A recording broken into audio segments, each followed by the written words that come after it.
When the first Japanese bullets started screaming through the suffocating Solomon Islands jungle at exactly 10:47 a.m. on July 31, 1943, every military expert observing that ambush would have sworn on their mother's grave that Private Rodger Young would be the first American casualty within 30 seconds.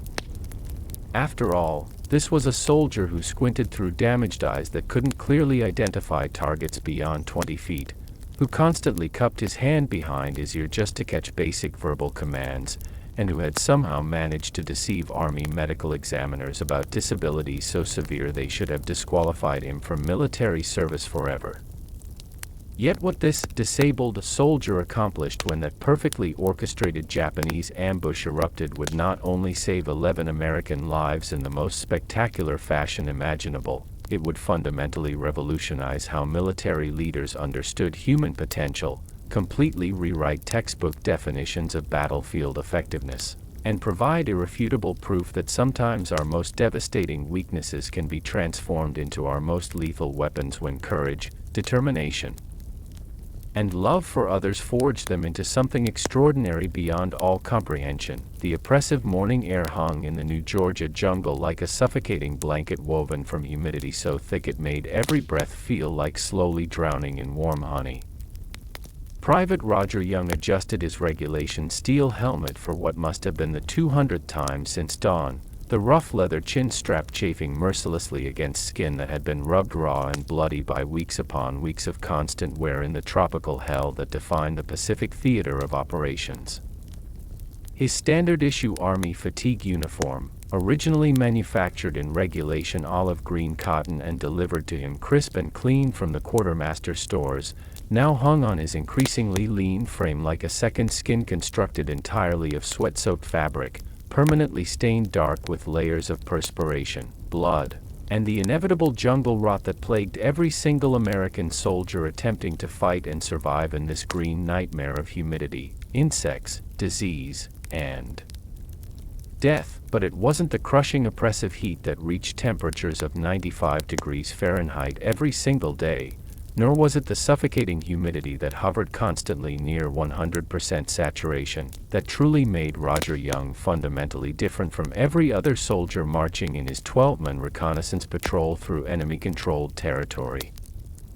The difference lay in the carefully guarded secret he had carried with him since the very day he walked into the Army recruitment station, a secret so potentially devastating that military doctors would have immediately classified it as absolute grounds for immediate medical discharge, a secret that his increasingly suspicious squad mates were only beginning to understand through careful observation of his unusual behaviors, and most importantly, a secret that would soon transform him from what everyone assumed was his unit's greatest liability into what would prove to be their most valuable and effective combat asset. Rodger Young was classified by every conventional military medical standard as physically unfit for combat duty in any capacity whatsoever.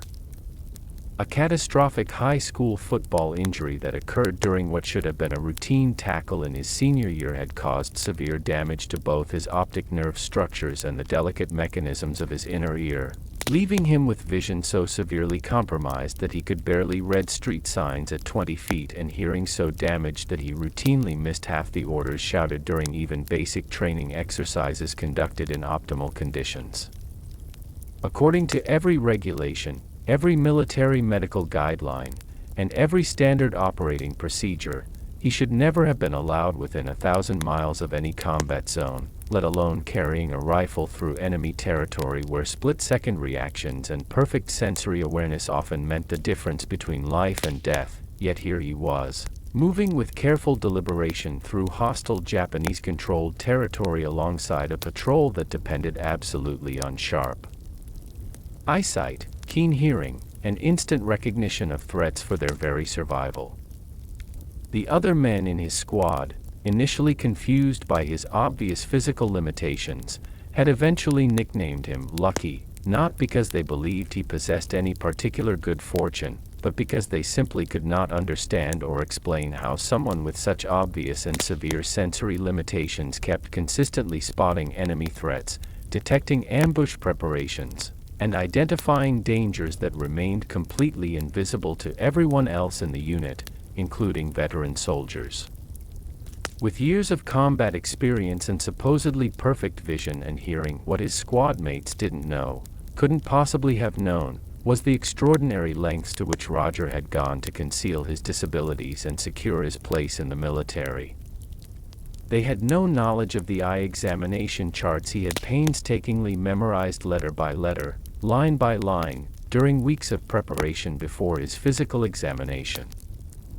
They were unaware of the sophisticated lip-reading skills he had developed through months of desperate practice to compensate for his severe hearing loss. And they absolutely could not have imagined that his brain, forced by necessity and survival instinct to adapt to severely damaged primary senses, had systematically rewired itself through neuroplastic processes that would not be understood by medical science for decades to come, creating enhanced capabilities that would prove absolutely crucial when death came calling in the jungle. The morning patrol had begun like dozens of others, 12 American soldiers moving in single file through what appeared to be empty jungle, following a narrow trail that seemed to offer the safest and most efficient route through the dense tropical vegetation. Sergeant Mike Thompson, a grizzled veteran of 2 previous Pacific campaigns who carried both physical scars and psychological wounds from battles at Guadalcanal and Bougainville, led the formation with the confident stride of a professional soldier who had learned to read jungle terrain like other men read books. Behind him moved Private Martinez, the squad's designated point man, followed by Rodger Young, then the remainder of their 12-man reconnaissance patrol. "Young, you picking up anything unusual out there?"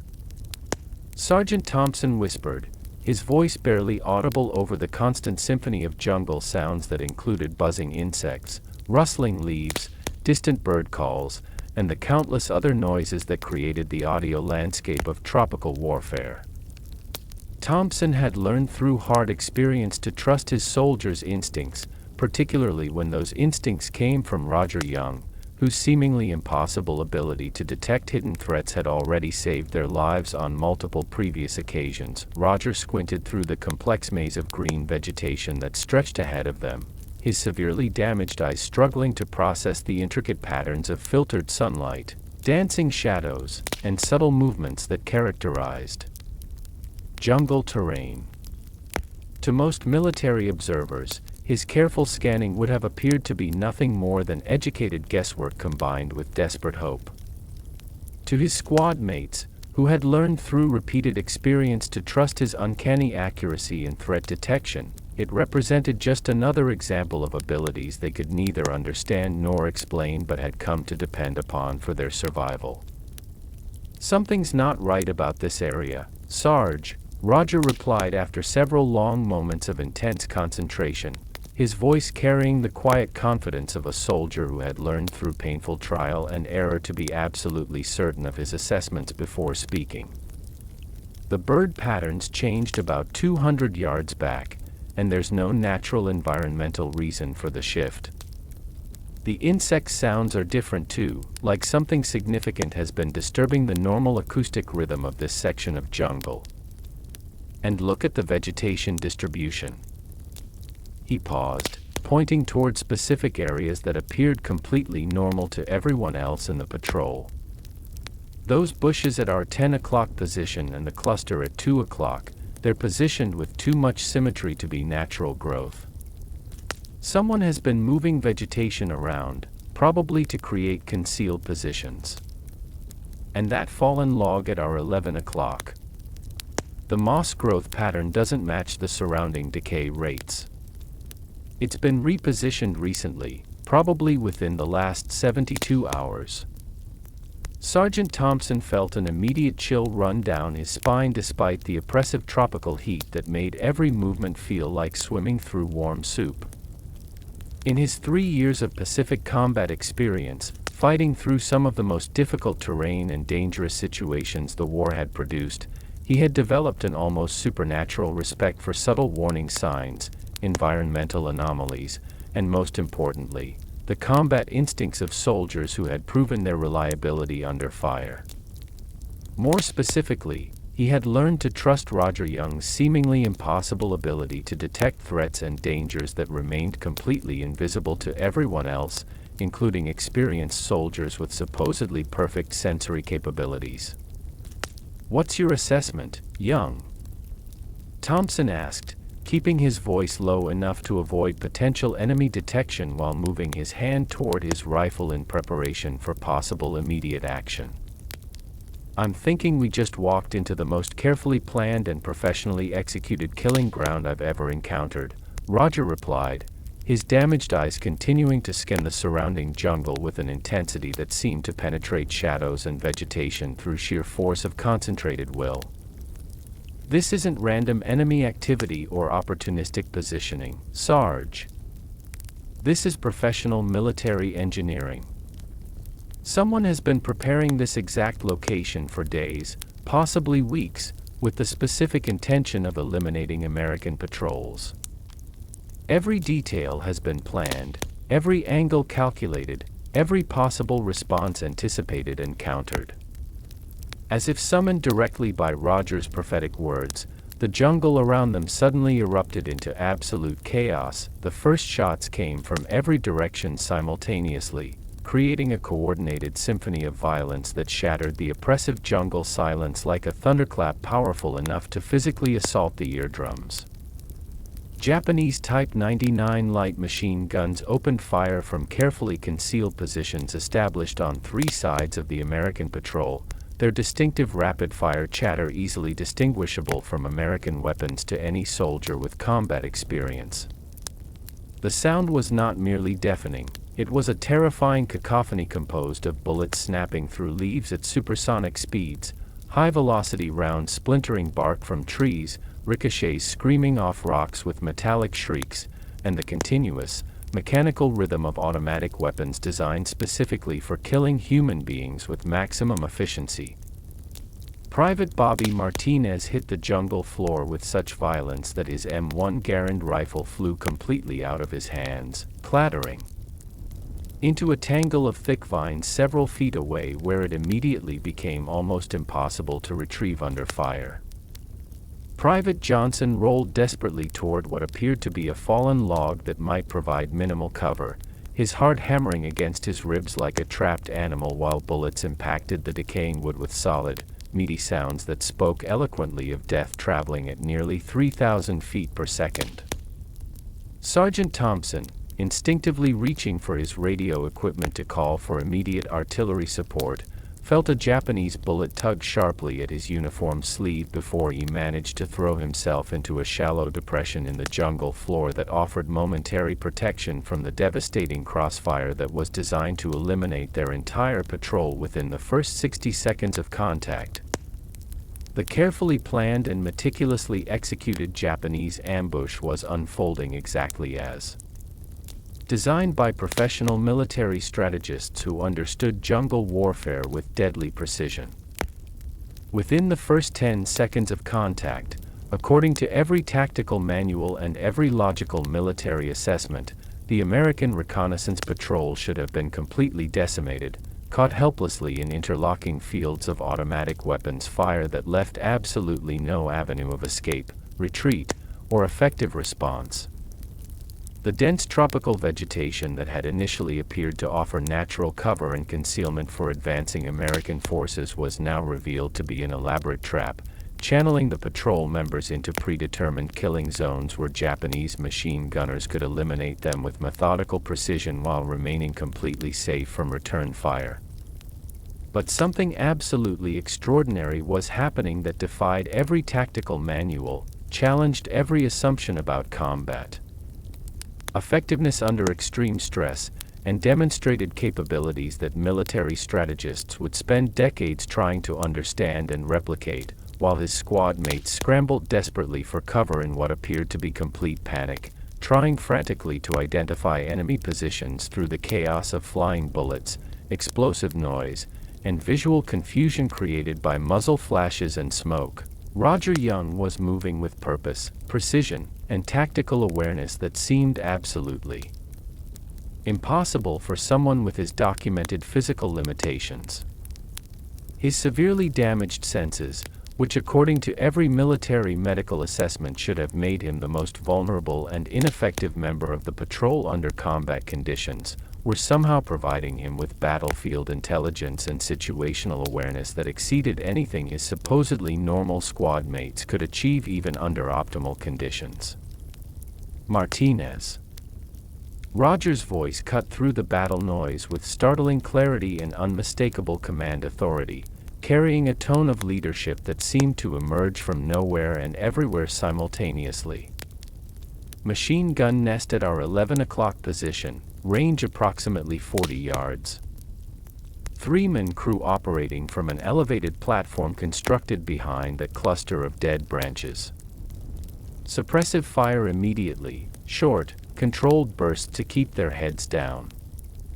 Private Martinez, still desperately scrambling to retrieve his rifle from the tangle of vegetation while bullets continued to snap overhead close enough to part his hair, couldn't see anything whatsoever in the direction Rodger had indicated. The jungle appeared to be nothing more than an impenetrable wall of green vegetation punctuated by brief, blinding muzzle flashes that appeared and disappeared faster than the human eye could track or process. But Martinez had learned through previous combat encounters that Rodger Young's target identification possessed an accuracy that bordered on the supernatural, even when the target seemed absolutely impossible to detect or identify. Following Rodger's precise directions, Martinez aimed his M1 Garand rifle toward the indicated position and opened fire, sending 8 rounds of .30-06 ammunition toward an enemy position he couldn't see, couldn't identify, and wouldn't have believed existed based solely on visual evidence.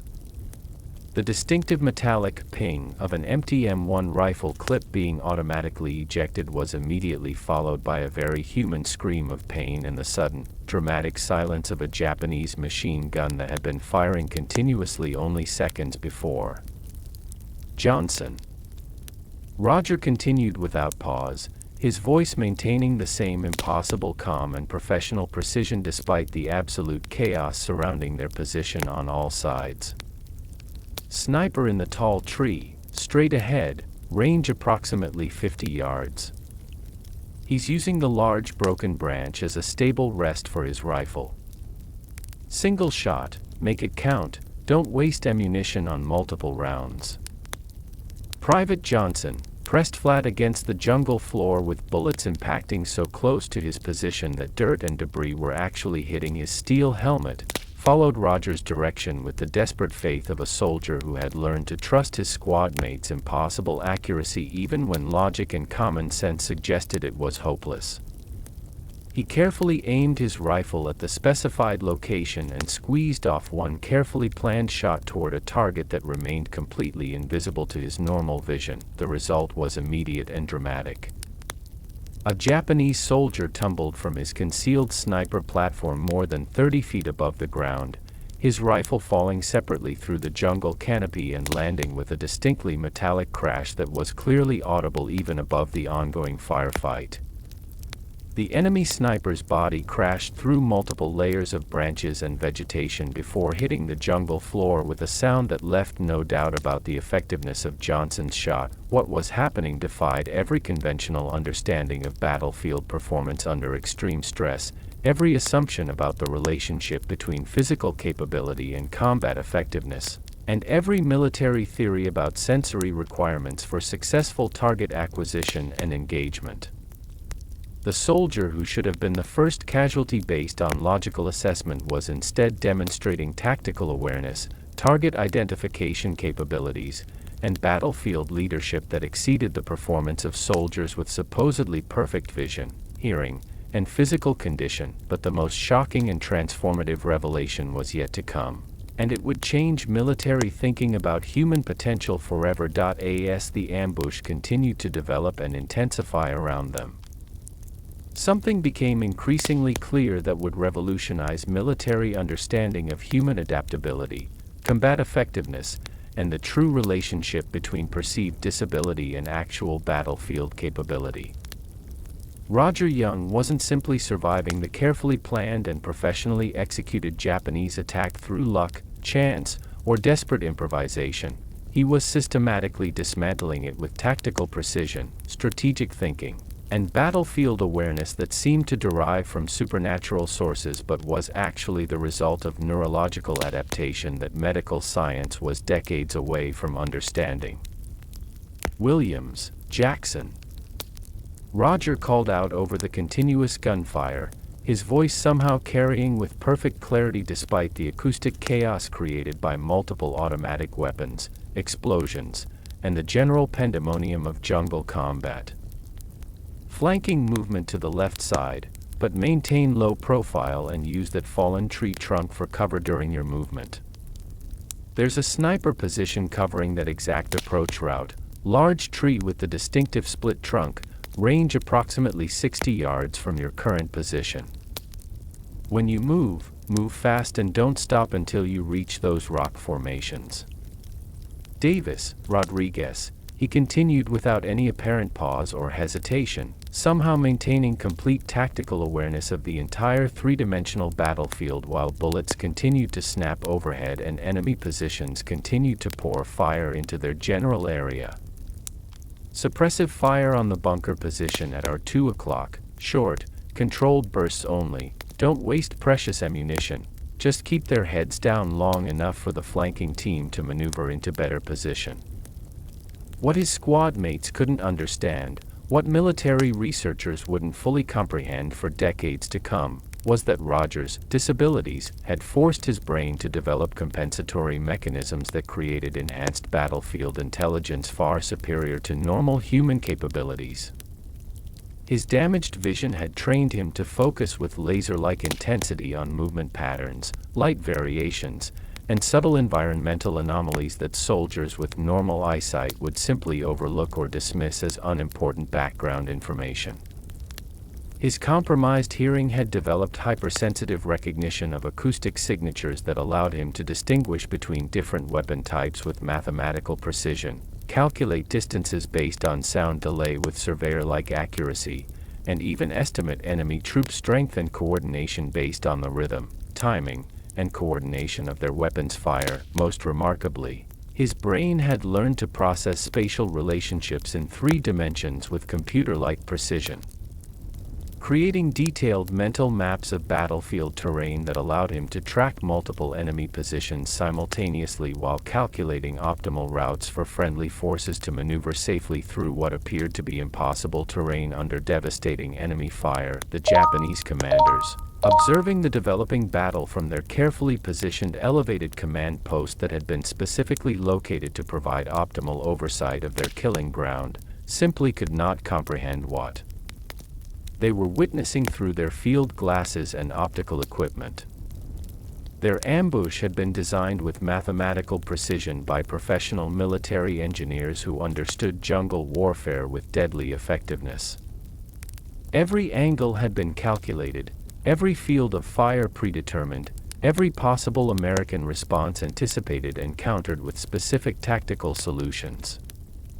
Yet somehow their perfect trap was being systematically dismantled by tactical thinking and battlefield coordination that seemed to anticipate their every move, counter their every strategy, and neutralize their every advantage before they could bring their superior numbers and positioning to bear effectively. As Rodger continued to coordinate his squad's defensive response with tactical effectiveness that seemed to border on the supernatural, he made a discovery that would force him to confront the most difficult decision any soldier could face under combat conditions. Their dedicated radio operator, Private Stevens, had been struck by enemy fire during the initial moments of the ambush and was lying motionless approximately 30 yards away from their current position, behind enemy lines in an area that was completely exposed to Japanese fire from multiple directions and elevated positions.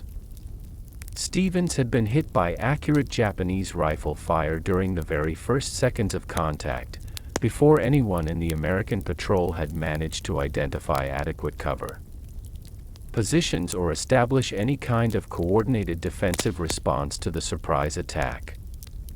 The enemy bullet had struck him in the head with devastating effect, and while he appeared to still be breathing based on visible chest movement, Blood was pooling beneath his motionless form in an expanding dark stain that indicated serious traumatic injury requiring immediate medical attention that was impossible to provide under current combat conditions. More critically, from a tactical and strategic standpoint, Stevens' radio equipment appeared to be intact and still functional despite the damage to its operator, but the entire radio setup was positioned in an area that was completely dominated by Japanese fire from multiple directions. The radio represented their only connection to headquarters, their only means of calling for immediate artillery support, medical evacuation, air support, or tactical coordination with other American units that were operating in the same general area as part of the broader New Georgia Island campaign. Without communication capability, they were completely isolated in hostile territory with no possibility of outside assistance, no way to coordinate with supporting units, and no method of reporting their contact with what was obviously a major enemy force that differed significantly from intelligence estimates about Japanese strength and capabilities in this sector. Even more importantly, from a strategic perspective, if Rodger's squad was eliminated without managing to report their encounter with this sophisticated enemy force, headquarters would never learn about the size, tactical sophistication, and defensive preparations that the Japanese had deployed in this area. Other American patrols would continue to follow standard operating procedures and movement patterns that would lead them directly into similar ambushes throughout this sector until someone eventually managed to survive long enough to get warning information back to command. The radio equipment is still over there with Stevens. Martinez pointed toward the exposed position where their radio operator lay motionless, his voice tight with the combination of fear, frustration, and desperation that characterized soldiers who understood they were facing a tactical situation that offered no good options. But it might as well be on the moon or Mars. There's absolutely no way anyone can reach that position alive. It's a suicide mission under any circumstances. The area between their current defensive position and Stevens' location was an absolute nightmare of intersecting fields of automatic weapons fire.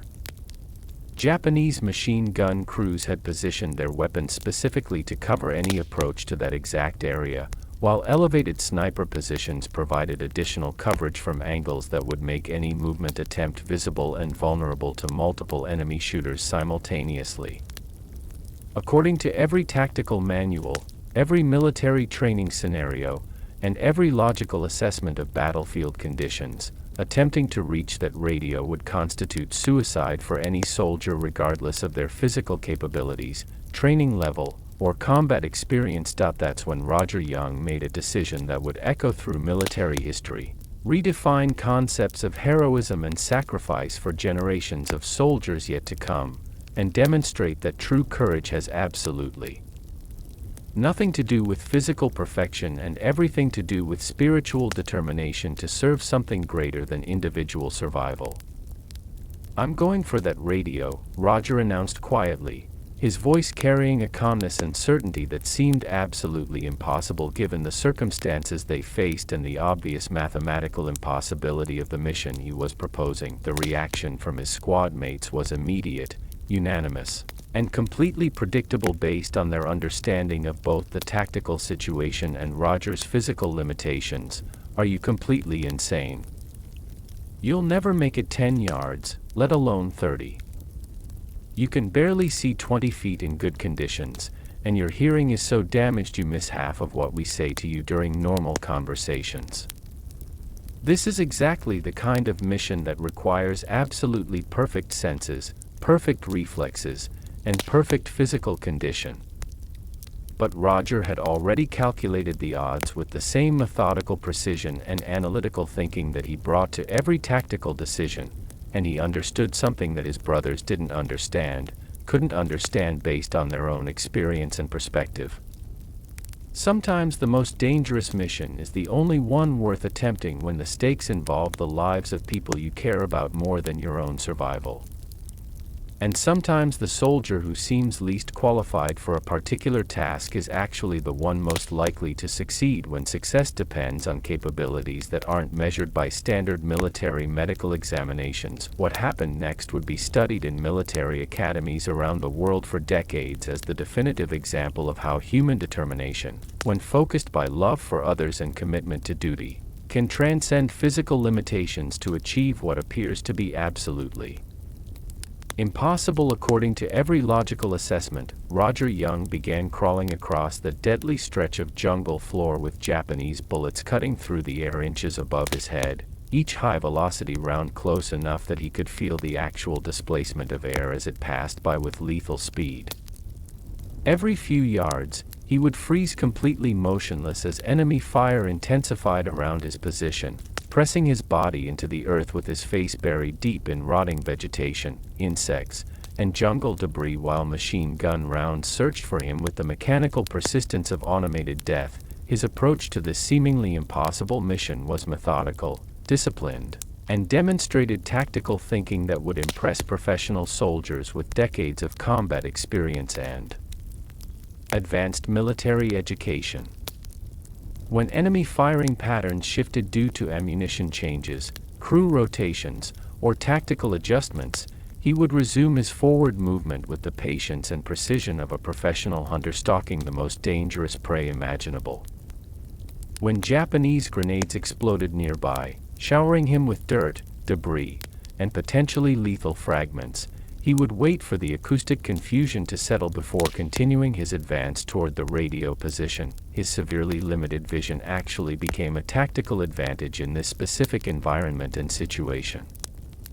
Instead of being overwhelmed and distracted by the visual chaos of combat, brilliant muzzle flashes, flying debris, moving shadows, smoke, and constantly changing light conditions, his world narrowed to focus on essential elements that truly mattered for survival and mission success: the texture and consistency of soil that would provide the best concealment from enemy observation, subtle changes in vegetation that might indicate safer routes through the killing zone, and the immediate ground directly in front of him that had to be traversed one careful yard at a time. 15 yards, 20 yards, 25 yards, a Japanese Type 97 hand grenade exploded close enough that the concussion wave actually pressed against his body like a physical blow while showering him with dirt, rotting vegetation, and metal fragments that stung his exposed skin and tore small holes in his uniform.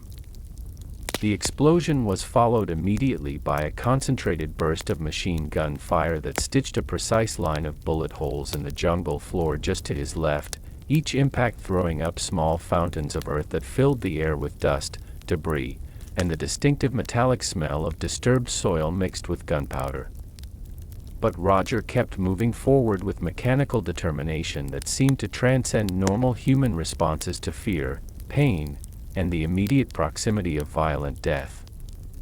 Each movement was deliberate and precisely controlled, each pause calculated to take maximum advantage of momentary changes in enemy fire patterns, and each adjustment in route carefully designed to minimize his exposure to enemy observation while maintaining steady forward progress toward his objective. When he finally reached Private Stevens' position after what felt like hours of crawling through the closest thing to hell that human beings had ever created, Rodger's immediate assessment of the situation contained both encouraging and devastating elements. The radio operator was still alive but completely unconscious, with a severe head wound that had left him totally unresponsive to any external stimuli. Blood continued to pool beneath his head in an expanding dark stain that spoke to the seriousness of his injury and the urgent need for medical attention that simply wasn't available under current combat conditions. More importantly, for immediate tactical concerns, the radio equipment itself showed battle damage but appeared to still be functional for basic communication purposes.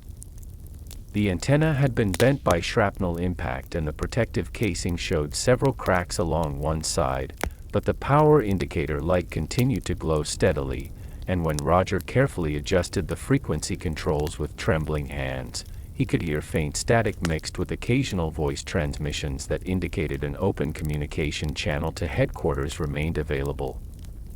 The damage to the equipment meant that transmission range would be significantly reduced compared to normal operating conditions, and signal clarity would be poor due to the antenna damage, but basic communication with headquarters was still possible if he could manage to survive long enough to complete a coherent intelligence report.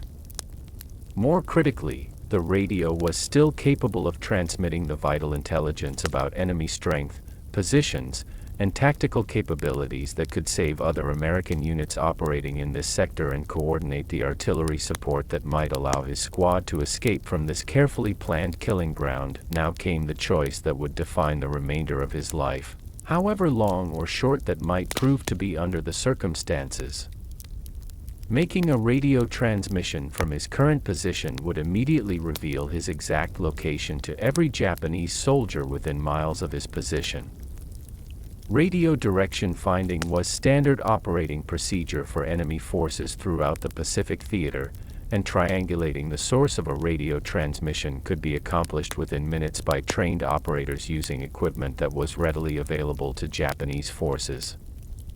The moment he began speaking into that microphone, every enemy soldier in the immediate area would know precisely where he was located with mathematical accuracy, but without that transmission, his squad would remain completely cut off from any possibility of artillery support, medical evacuation, or tactical coordination with other American forces.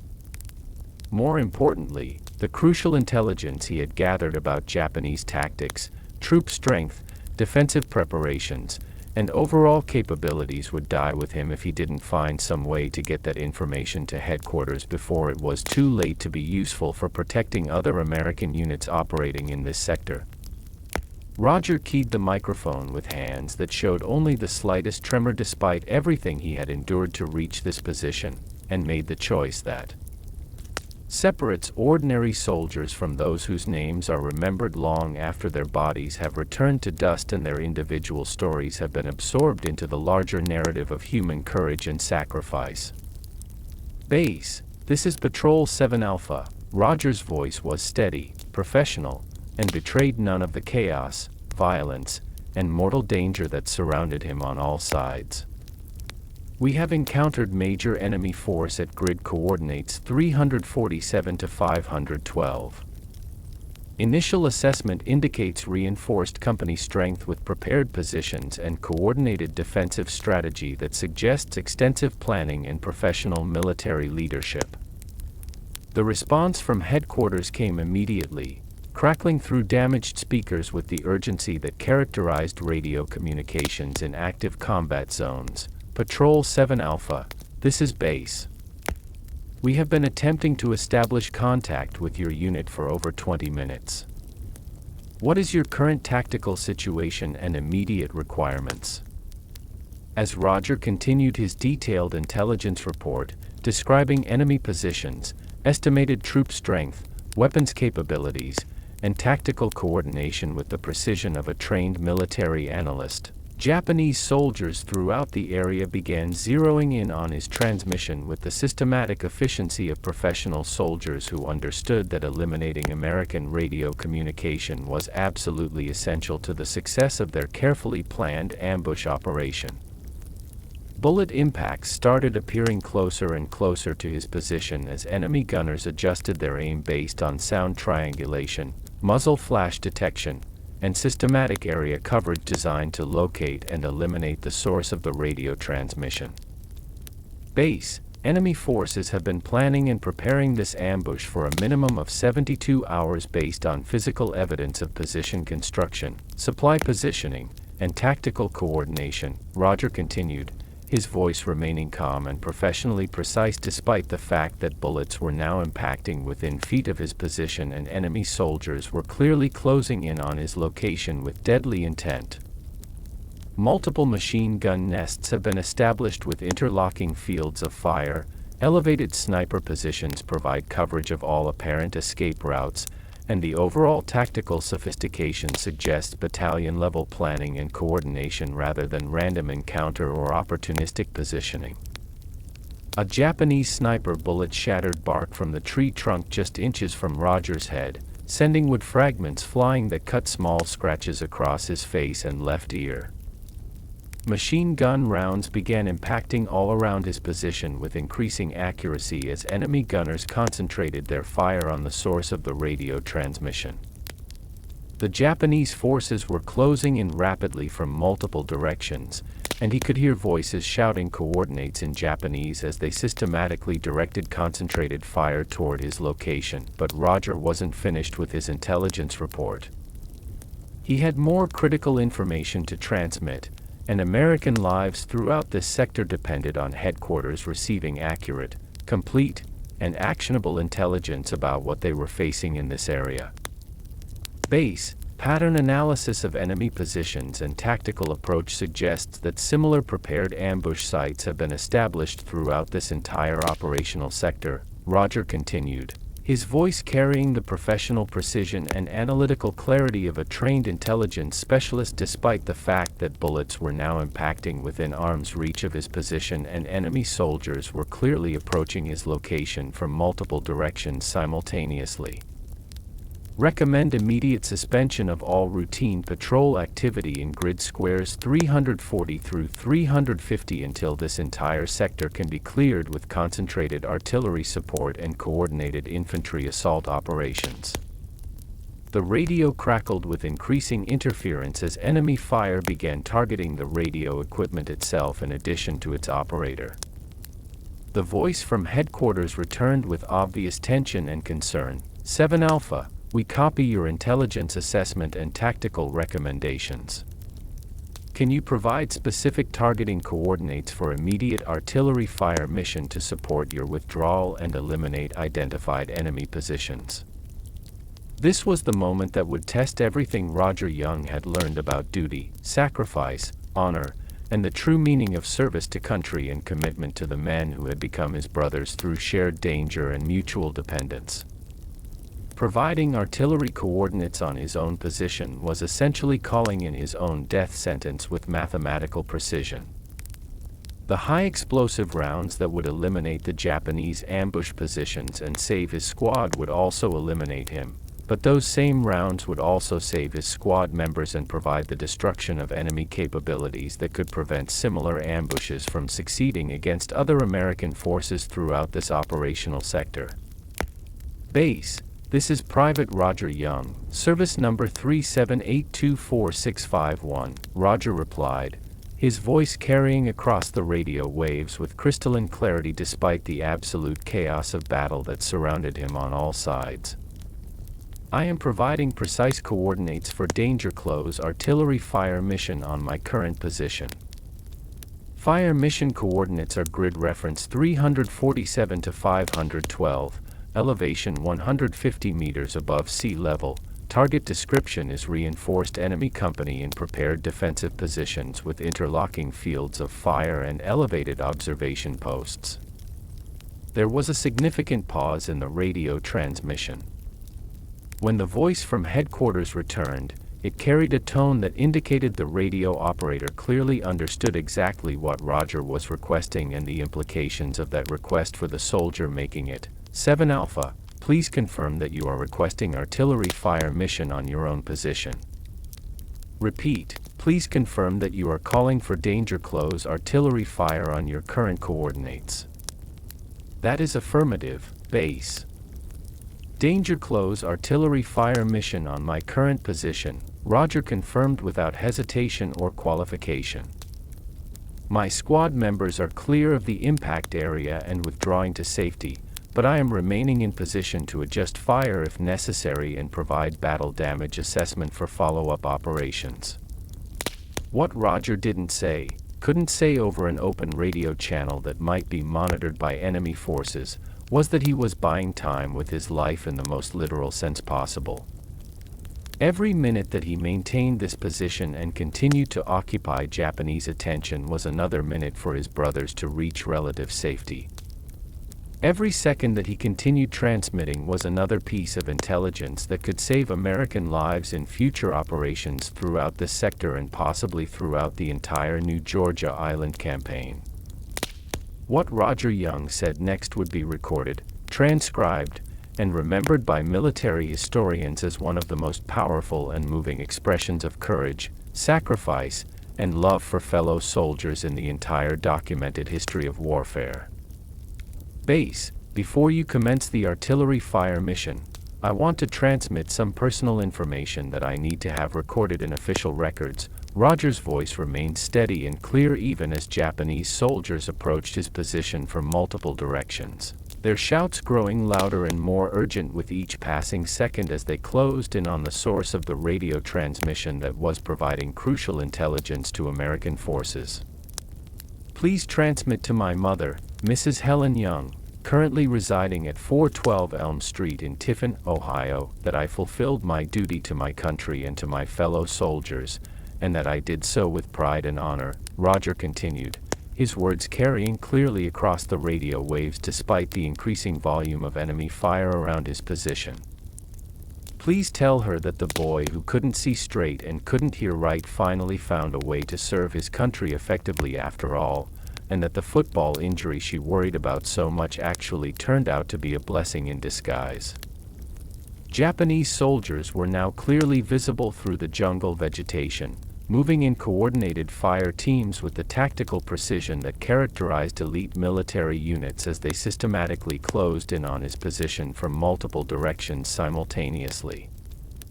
Rodger could see their uniforms and equipment through his limited vision, could hear their voices and the metallic sounds of their weapons and gear as they moved through the jungle with the confidence of professional soldiers who believed they had successfully cornered their target. Please tell my father, if he is still alive and can be located, that I made something positive and meaningful out of that football injury that seemed like the end of the world when it happened, Rodger continued, his voice maintaining its calm clarity despite the approaching enemy soldiers and the increasing accuracy of their fire. Sometimes what appears to be the end of everything important actually turns out to be the beginning of something even more important that we never could have imagined or planned for. A Japanese grenade exploded close enough to his position that the concussion temporarily affected his hearing, but when his auditory capability returned to its normal limited level, he could clearly hear enemy voices very close to his position, probably less than 50 yards away and closing rapidly with obvious deadly intent. Base, please tell my squad members, tell Martinez and Johnson and Williams and Davis and Rodriguez and Jackson and Thompson and all the rest of them, please tell them that they were worth everything I had to give. Rodger's voice carried something that would inspire soldiers and military personnel for generations to come, not desperation, not fear, not regret, but a kind of peaceful certainty that came from knowing with absolute clarity that he was exactly where he needed to be, doing exactly what needed to be done, for exactly the right reasons. Tell them that every minute I buy here with my life is a minute they get to keep living, and that represents the best possible trade that any soldier could ever hope to make. His voice carried the unmistakable tone of a man who had found his purpose, understood his mission, and accepted his fate with complete peace and satisfaction. I can't see much of anything, Base, and I can't hear perfectly under the best of conditions, but I can see clearly what needs to be done in this situation. I can hear my country calling me to service, and I can hear my fellow soldiers depending on me for their survival. That's more than enough clarity for any soldier who understands his duty and his mission. Instead of continuing the radio transmission any longer than absolutely necessary or attempting to escape from his increasingly hopeless tactical position, Rodger Young did something that redefined the concept of courage itself and demonstrated capabilities that seemed to transcend every known limitation of human performance under extreme stress. He carefully set down the radio microphone, picked up his M1 Garand rifle with hands that showed remarkable steadiness given the circumstances, and began providing covering fire for his squad's continued withdrawal even though he was completely surrounded by superior enemy forces that outnumbered him by at least 20-1 from his position several hundred yards away. Now relatively safe behind adequate cover and concealment, Private Martinez watched through his field glasses as his nearly Blind squad mate began what could only be described as the most remarkable individual combat performance that any of them had ever witnessed or heard described by other soldiers.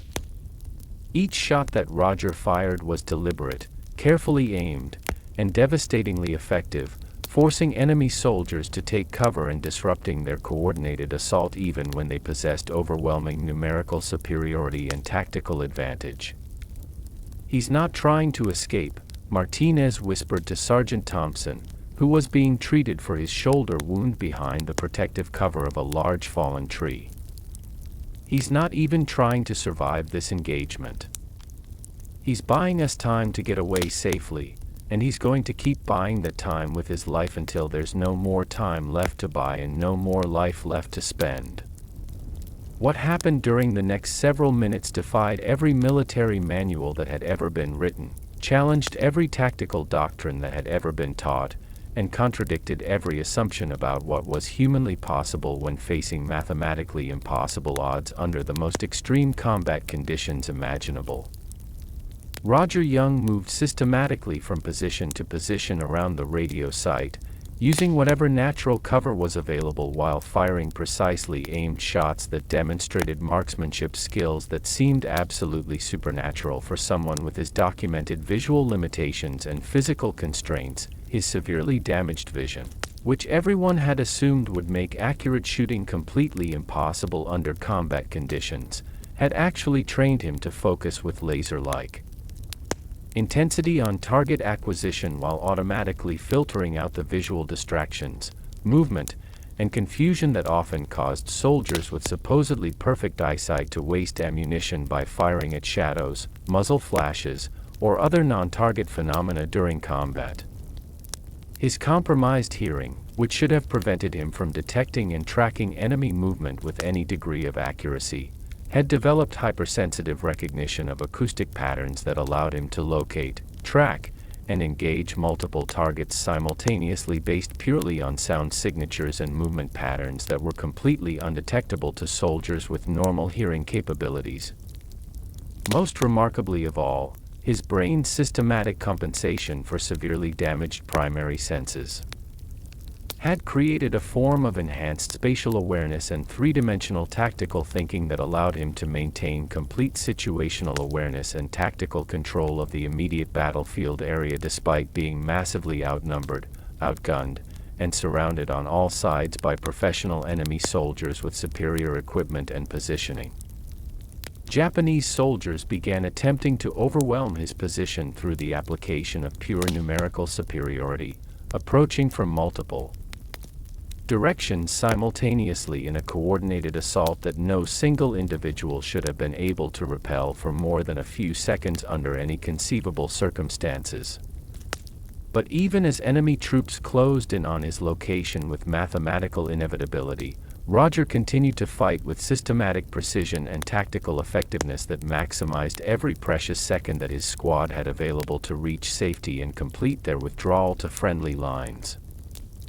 He was no longer fighting to achieve victory in any conventional military sense. Victory had never been a realistic possibility from the moment he made the conscious decision to stay with the radio and call in artillery support on his own position. Instead, he was fighting to delay enemy forces, to buy precious time that could be measured in heartbeats and translated directly into steps that his brothers could take toward survival and safety. Every Japanese soldier that he forced to take cover behind trees or rocks was a soldier who wasn't actively pursuing his retreating squad members. Every second that he managed to hold his current position was another second of continued life for the men who had become his family through shared danger and mutual dependence in combat. With Japanese soldiers now just yards away from his position and approaching rapidly from all possible directions, Rodger Young made one final radio transmission that would be quoted in military academies, remembered in memorial services, and inscribed on monuments for decades and generations to come. Mission accomplished. Base. Squad members are clear of immediate danger and withdrawing safely toward friendly lines. Intelligence has been successfully transmitted to headquarters. Artillery coordinates have been confirmed and verified. God bless the United States of America, and please tell everyone back home that Rodger Young kept the faith and did his duty to the very end." He set down the radio microphone for the final time and rose to his feet to meet the approaching enemy assault with his rifle ready, his conscience completely clear, and his sense of duty completely fulfilled. The nearly blind soldier from Ohio, who had memorized eye charts to serve his country and had concealed his physical disabilities in order to protect his fellow soldiers, faced the final moments of his life with exactly the same quiet courage, determination, and selfless commitment to others that he had demonstrated consistently throughout his entire military service. The coordinated Japanese assault reached his position with overwhelming force that no individual could possibly resist, finally ending the resistance that had held up their entire carefully planned operation and cost them significantly more casualties than they had ever expected to sustain from a single American soldier. But their tactical victory came far too late to achieve their primary strategic objective. The American reconnaissance patrol had successfully escaped to safety. Absolutely crucial intelligence about enemy capabilities and intentions had been transmitted to headquarters, and precise artillery coordinates had been provided that would enable the complete destruction of their ambush positions and elimination of their threat to other American forces operating throughout this sector within less than 2 hours of receiving Rodger Young's final radio transmission. American artillery units throughout the New Georgia Island area had targeted and systematically destroyed every single Japanese ambush position using the exact coordinates that he had provided at the cost of his own life. The artillery barrage was so mathematically precise and tactically devastating that it not only completely eliminated the immediate threat to other American patrols operating in this sector, but also totally disrupted Japanese defensive planning and coordination throughout the entire area of operations for the remainder of the campaign. More importantly, from a strategic and long-term perspective, the incredibly detailed intelligence that Rodger had managed to transmit during his final radio communication forced a complete reassessment and fundamental revision of American understanding of Japanese capabilities, tactics, and strategic intentions throughout the entire Solomon Islands theater of operations. His precise observations about coordinated defensive strategies, accurate estimates of enemy troop strength and equipment capabilities, and professional assessment of tactical sophistication led directly to fundamental changes in American patrol procedures, communication protocols, operational planning, and tactical doctrine that would save hundreds of American lives in subsequent military operations throughout the Pacific War. The artillery strike that eliminated the Japanese ambush positions also served another crucial purpose that demonstrated the broader significance of Rodger's sacrifice. It ensured that his body, along with the radio equipment and any intelligence materials or documents in the immediate area, could be safely recovered by American forces rather than falling into enemy hands where they might have provided Japanese forces with valuable intelligence about American capabilities, procedures, and operational planning. 3 days later, when American infantry units successfully retook and secured that section of jungle terrain, they discovered physical evidence that would amaze and inspire even the most experienced combat veterans who had witnessed extraordinary acts of courage throughout their military careers. Rodger Young's body was found exactly where he had made his final heroic stand, still positioned at the radio location where he had transmitted his final intelligence report and called in the artillery strike that eliminated the enemy ambush. Scattered around his final position, the recovery team found the physical proof and tangible evidence of his incredible last several minutes of individual combat. Multiple empty M1 Garand rifle clips that indicated sustained, accurate fire against enemy positions, scattered brass shell casings that showed the precise positions from which he had engaged multiple targets, and most significantly, the bodies of 11 Japanese soldiers who had been eliminated by his remarkably precise rifle fire despite his severe visual limitations and the overwhelming numerical odds against him. But what truly shocked and amazed the American recovery team was what they discovered clutched tightly in Rodger's left hand, a small, blood-stained notebook containing detailed tactical observations, intelligence assessments, and strategic recommendations about Japanese equipment, defensive positions, coordination methods, and overall military capabilities. Even during his final minutes of life, while surrounded by enemy soldiers and facing absolutely certain death, he had somehow managed to continue taking detailed notes and recording observations that could help other American forces fight more effectively against similar Japanese tactics and strategies. The notebook entries, written in clear and precise handwriting despite the absolute chaos and mortal danger of combat conditions, demonstrated tactical awareness, strategic thinking, and military analytical capabilities that exceeded the performance of many career officers with decades of experience and advanced military education, enemy coordination and tactical sophistication significantly superior to all previous intelligence estimates and assessments. Japanese units demonstrate ability to communicate effectively using hand signals and pre-planned timing sequences rather than radio communication, which suggests extensive preparation time and professional-level military training that exceeds previous enemy capabilities encountered in this theater of operations. Japanese machine gun positions are established and coordinated to create interlocking fields of fire before any contact is initiated with American forces. Sniper teams are positioned and coordinated with automatic weapons crews to eliminate specific high-value targets including radio operators, squad leaders, and medical personnel. Overall tactical pattern indicates battalion-level planning and coordination rather than company or platoon-level improvisation.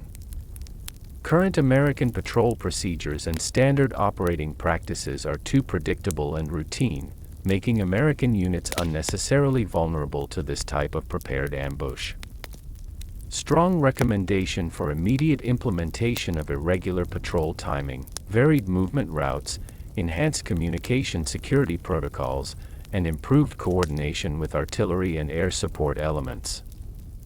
These detailed tactical observations and strategic recommendations, recorded by a soldier who was supposed to represent the weakest and least effective member of his unit according to conventional military assessment, provided intelligence information that would directly influence American tactical doctrine, training procedures, and operational planning for the remainder of the Pacific War and beyond. But the most shocking and scientifically significant revelation came from the detailed medical examination of Rodger Young's body and the subsequent comprehensive analysis of his complete military medical records by Dr. James Morrison, the senior Army physician who conducted the post-combat medical assessment. Dr. Morrison's findings would revolutionize military understanding of human adaptability, neurological compensation, and the complex relationship between perceived disability and actual combat performance capability. Private Young's brain had undergone remarkable and extensive neuroplastic adaptation following his original football injury, Dr. Morrison wrote in his official medical report. Brain imaging and tissue analysis indicate that areas normally devoted exclusively to visual and auditory information processing had been systematically reorganized and reassigned to enhance spatial reasoning capabilities, pattern recognition functions, and threat assessment processing to a degree that significantly exceeded normal human baseline capabilities. The comprehensive medical report continued with findings that would challenge fundamental assumptions about military medical standards and human performance assessment. Private Young's ability to detect and accurately identify enemy positions, calculate distances and tactical relationships, and coordinate complex tactical movements in low visibility environments exceeded normal human capabilities by statistically significant and measurable margins. What military medical evaluation boards had classified as disqualifying physical conditions had actually created optimal neurological adaptations for the exact type of combat scenario and tactical situation that he encountered during his final engagement. Dr. Morrison's groundbreaking medical assessment concluded with recommendations that would lead to a complete revision of military medical standards and the development of entirely new evaluation protocols, This case demonstrates conclusively that military medical assessments must be fundamentally revised to consider not only what an individual cannot do based on conventional physical measurements, but also what unique and enhanced capabilities they may have developed through neurological compensation processes.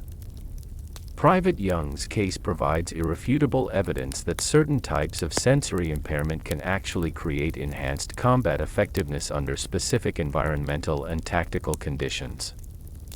This revolutionary medical finding led directly to a complete overhaul of military medical standards, the development of new assessment protocols that evaluated the full spectrum of human capabilities rather than focusing exclusively on physical limitations, and the establishment of specialized military units designed to identify and utilize the unique strengths that individuals with various types of physical differences could bring to military service. The news and detailed story of Rodger Young's incredible sacrifice and remarkable combat performance spread through the Pacific theater like wildfire, but it was the specific details and human elements of his story that captured the imagination and touched the hearts of soldiers, civilians, and military leaders throughout America and around the world. Here was undeniable, documented proof that heroism and combat effectiveness had absolutely nothing to do with physical perfection and everything to do with the courage to transform personal limitations into strengths through determination, training, and commitment to serving something greater than individual survival or personal advancement. Frank Loesser, the renowned composer who was responsible for numerous Broadway hits and popular songs, was so profoundly moved by Rodger Young's story and its implications for American values that he composed the Ballad of Rodger Young, which became one of the most popular, widely recognized, and enduring songs of World War II and beyond. Oh, they've got no time for glory in the infantry. Oh, they've got no use for praises loudly sung, but in every soldier's heart in all the infantry shines the name of Rodger Young. Shines the name of Rodger Young, fought and died for the men he marched among, to the everlasting glory of the infantry, shines the name of Rodger Young. The song wasn't merely popular entertainment or wartime propaganda, it became a powerful and enduring symbol of fundamental American values including determination, sacrifice, service to others, and the belief that every individual has the potential to contribute something meaningful regardless of their apparent limitations or disadvantages. Radio stations throughout the United States played the song daily, and soldiers throughout the Pacific theater of operations adopted it as an unofficial anthem that reminded them of the highest ideals of military service and personal courage. But it was President Franklin D.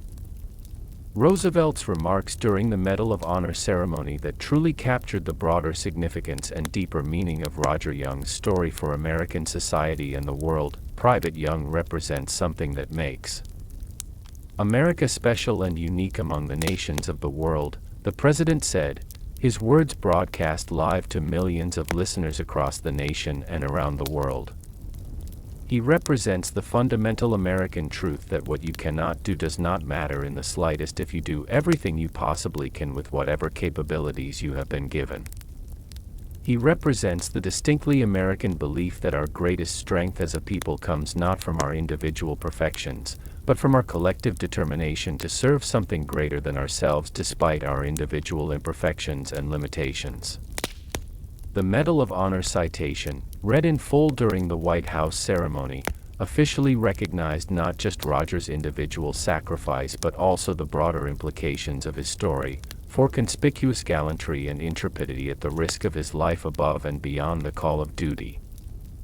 Private First Class Young's heroic sacrifice, remarkable tactical effectiveness, and selfless devotion to duty resulted in the salvation of his 11 fellow soldiers and provided intelligence crucial to Allied success in the Solomon Islands campaign. His actions demonstrate that true military effectiveness depends not on physical perfection but on courage, determination, and commitment to fellow soldiers. Today, more than 80 years after that morning in the Solomon Islands jungle when Rodger Young demonstrated that perceived limitations can become extraordinary strengths, his story and its implications continue to influence military policy, disability rights advocacy, medical research, and our fundamental understanding of human potential and capability. The Rodger Young Military Medical Center, established in his honor, specializes in identifying and developing the unique strengths and capabilities that individuals with various types of physical differences can bring to military service and other challenging careers. Military recruiting procedures have been fundamentally altered to look beyond simple physical standards and consider the complete spectrum of human capabilities that contribute to combat effectiveness, leadership potential, and mission success. The Young Assessment Protocols, named in his honor and based directly on the medical discoveries made during his case analysis, provide comprehensive guidelines for identifying cognitive adaptations, sensory compensations, and neurological enhancements that might provide tactical advantages in specific military roles and environments. But perhaps most importantly, every person who has ever been told they couldn't achieve something because of physical limitations, every individual who has been dismissed or underestimated because they were different, and every human being who has discovered strength and capability in what others considered weakness carries a piece of Rodger Young's legacy and inspiration with them in their daily lives and personal struggles. So what did this disabled soldier do when the Japanese ambush started? He saved 11 American lives while willingly sacrificing his own. He provided crucial intelligence that prevented similar ambushes from succeeding against other American forces throughout the Solomon Islands campaign. He demonstrated tactical thinking, battlefield effectiveness, and combat leadership that exceeded the performance of soldiers with supposedly perfect vision, hearing, and physical condition. He proved conclusively that courage doesn't require perfect senses.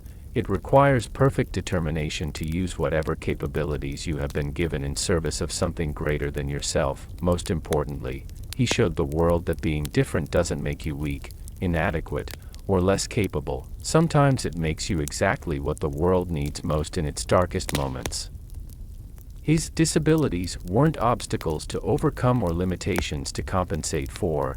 They were unique capabilities that had been shaped and refined by adversity into precisely the tools and strengths that were perfectly suited for the challenges he would ultimately face. From that football field in Ohio where his dreams seemed to end forever, to that jungle radio position where his legend began and his true purpose was finally revealed, Rodger Young's story reminds us that our greatest apparent limitations often become our most powerful weapons when they are transformed by courage, determination, and love for others into something extraordinary and meaningful. And that fundamental truth, that what makes us different can make us extraordinary when we have the courage to embrace and develop our unique capabilities, changed everything about how we understand human potential, military effectiveness, individual worth, and the true meaning of heroism and service to others.